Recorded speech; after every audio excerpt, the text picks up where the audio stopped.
6:15, this is the Sri Lanka Broadcasting Corporation. The news edited by Dulmin Samarasinghe and read by Niranjan Abesundara. The President examined the possibility of adding renewable energy sources to the national grid expeditiously. Elections Commission said there's a possibility of holding the Provincial Council election according to the old system. A 5-member committee appointed to inquire into the malpractices that have allegedly taken place when giving new Samurdhi entitlements. An Air Force training plane crashed in Kantale, killing the pilot. In world news, safety concerns expressed over planes returning to service. In sports news, the final match of the Lanka Premier League will be played tomorrow in Hambantota. President Gotabaya Rajapaksa has examined the possibility of adding renewable energy sources to the national grid. The government hopes to meet 70% of the total electricity requirement of the country through renewable energy sources by 2030. During the discussion on generating electricity at the Presidential Secretariat this morning, the President said generating renewable energy should be expedited. The future development projects are expected to obtain energy through renewable energy sources. Under the first phase, the wind power plant in Manna has added 30 megawatts of power to the national grid. It will be increased to 100 megawatts next year. Wind power plants will be built in Chunaham and Punarin. Plans have been made to increase megawatt capacity by solar power and natural gas. The President pointed out that entrepreneurs should be encouraged by government by removing obstacles to implement projects. The President said the Board of Investment and Electricity Board should jointly identify investment opportunities and implement projects speedily. Solar power production will be done under several plans. A project will be implemented by identifying 100,000 Samurdhi families, enabling them to earn an income by fixing solar cells at homes. The President said that the cost of 800,000 rupees that will be spent on each house should be borne by the government. The chairman of the Elections Commission, Nimal Punchaheva, says that the Provincial Council election can be held under the old system if it is allowed through an amendment in Parliament. He said there are issues of conducting the Provincial Council election under the present Act. The National Organised Elections Monitoring Centre, Rasanga Harishanda, said Provincial Council election should be held. Executive Director of the Prafral, Rohan Hettiarati, said that the election can be held before March. He said the continuation of the Provincial Council system can be decided during a future constitutional amendment.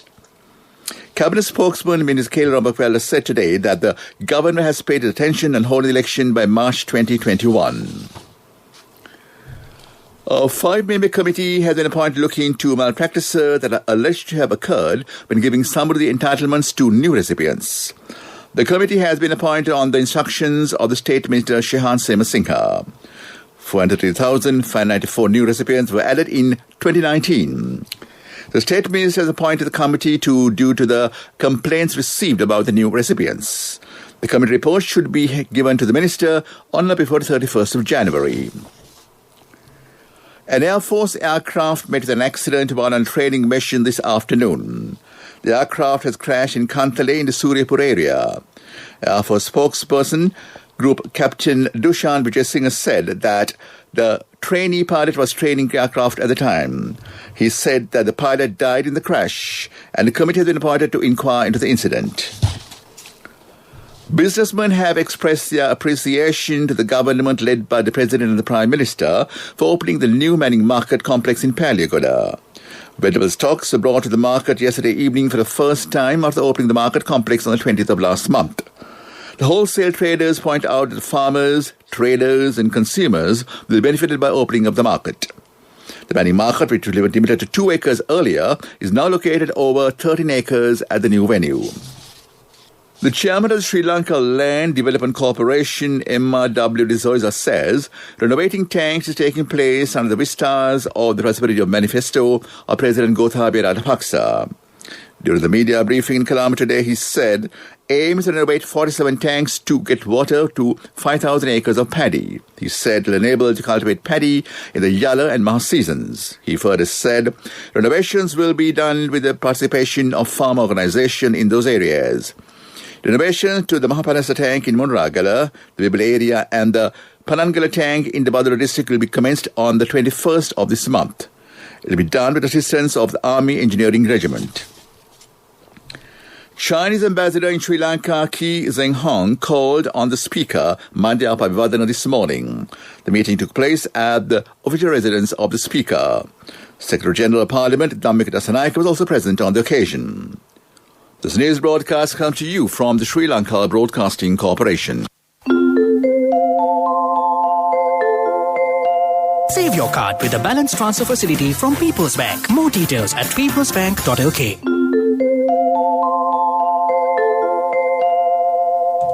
Director General of Health Services has issued a guideline on the procedure to be followed by the public transport services. Police media spokesman D. Jaritarohan has said it is mandatory to limit passengers according to the number of seats. Meanwhile, he said 55 persons who violated quarantine regulations during the 24 hours ended at 6 a.m. today have been arrested. State Minister Dhiru Mahamudu said the route permits at 34 buses have been suspended for carrying more passengers than the seats. He emphasized bus fares were amended only to transport passengers according to the number of seats. A fire erupted at Supreme Court complex in Colombo this afternoon. The fire brigade and police have doused the fire. And that ends local news for now. Save your card with a balance transfer facility from People's Bank. Transfer the balance of another credit card to a People's Bank credit card with the lowest interest rate. More details at www.peoplesbank.lk. A mother knows the pain of each member of the family. Siddhalepa, the trusted relief for aches and pains. An effective therapy for relief from cold, sneezing, flu, headaches, swelling due to toothaches, rheumatic, discomforts, and muscular aches and pains. Siddhalepa, the Veda Mahatmya in every home. The main news story is brought to you by Siddhalepa Veda Mahatmya.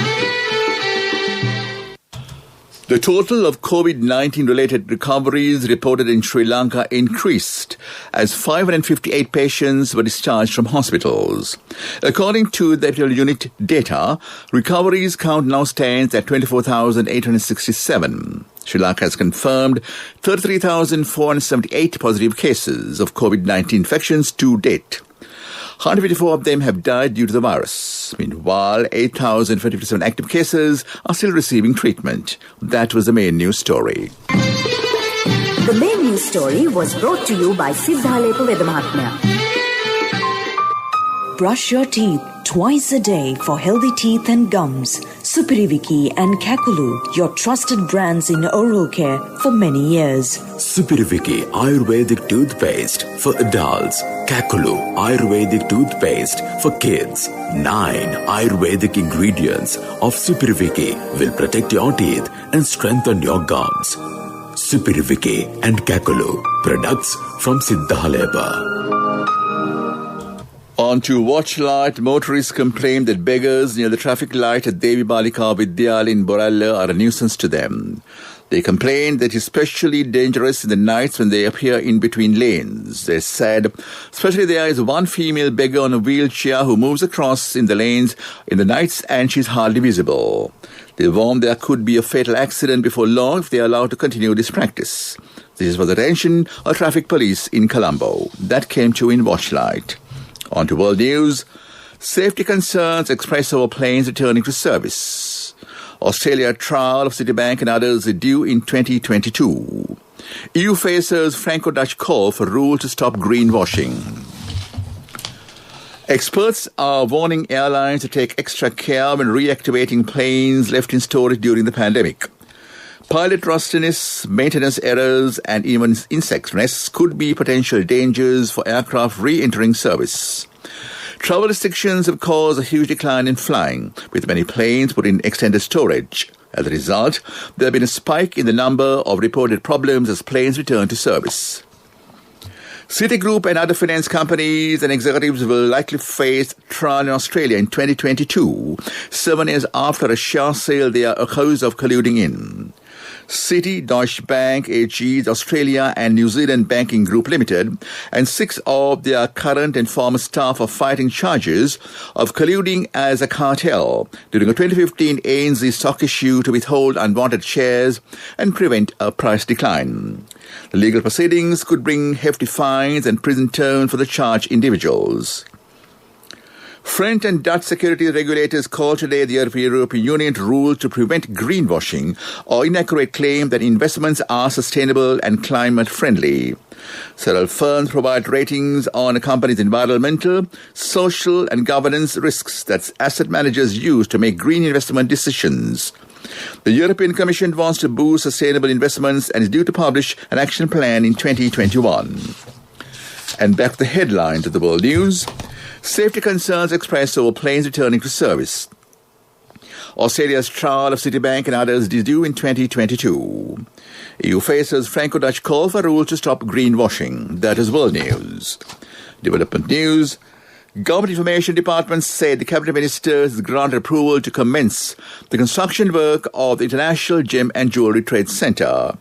At the first phase of the project, it has been planned to construct a 5-story building with a floor area of 1,500 square feet at a cost of 35 million rupees on 22 acres of land in Ratnapura. It is in plan to acquire adjacent plot of land to build a modern building with 14 stories at the second phase of the project. That is development news. On to sports news. The final match of the Lanka Premier League will play tomorrow at 7 p.m. at Surya Mahindra Rajapaksa International Grounds. Gold Gladiators and Jaffna Stallions are competing for the trophy. Gold Gladiators beat Colombo Kings and Jaffna Stallions beat Dambulla Vikings in the semi-finals. Ranjan Madagalla is the match referee at the final match tomorrow. Kumar Dharmasena and Richard Paliguru are referees on the ground. Linan Hannibal is the television umpire. Ravindra Vimanasiri will officiate as the fourth umpire. Sri Lanka Broadcasting Corporation will give ball-by-ball live commentaries of the match. The Olympic Flame will visit all Japan's 47 prefectures during the torch relay starting on 20th of March, organizers said today, sticking to the original plan before the Games were postponed until next year due to the coronavirus pandemic. Days before the torch relay were due to begin in March this year, the National Olympic Committee and Japanese government took unprecedented decision to postpone the Games. That is sports news. Business news. Minister of Industries Vimal Veeramangsa said Ministry of Industries will provide the Made in Sri Lanka franchise logo to the micro and SME manufacturers who have over 80% local value addition. He said the ministry will help to take their products global through a newly launched e-commerce portal. Mr. Veeramangsa said the ministry, though, through the People's Bank, has initiated a special low-interest loan scheme for the SME sector and with a minimum collateral. That was business news. Economic news, courtesy of... Congratulations on your promotion. It will be our treat, huh? How about today? Oh no, I was just joking. It's fine. I have my LOLC credit card with me. Let's go out today. Introducing LOLC Finance Credit Cards. Fuel the goodness in you. State Minister Domingo Dissanayake said 2,200 million rupees has been allocated to set up 1,000 solar power plants in villages. He said 12 million rupees will be granted for each investor who is willing to set up a solar power plant and reside within 400-meter radius from the plant. He said the banks will grant soft loan to cover the cost of such plants because the Ceylon Electricity Board will buy electricity from those plants. That is economic news. Hello, Puta. Did you land already? No, Amma. We're in transit and our flight got delayed.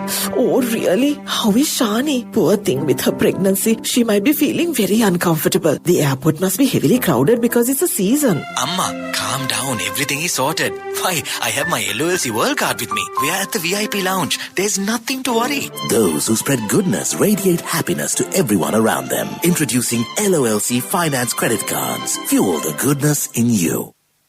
On to the Weather Department says that northeast monsoon conditions are gradually getting established over the island. Showers will occur in time to the northeastern and north central provinces and the Mathare district. Short thundershower will occur at several places elsewhere. Winter conditions can be expected in the western, Sabaragamo, central and Nuwa provinces and in the Gaur and Mathare districts during the morning tomorrow. That was the weather report. Back to the headlines of the news. The President examined the possibility of adding renewable energy sources to the national grid expeditiously. Elections Commission say there is a possibility of holding the provincial council election according to the old system. A 5-member committee appointed to inquire into the malpractices that have allegedly taken place when giving New Summer the entitlements. An Air Force training plane crashes in Kantale, killing the pilot. In world news, safety concerns expressed over planes returning to service. In sports news, the final match of the Lanka Premier League will be played tomorrow in Hambantota. That and the news. Back to Prashant. Keep you entertained this Tuesday evening. Over to you, Prashant.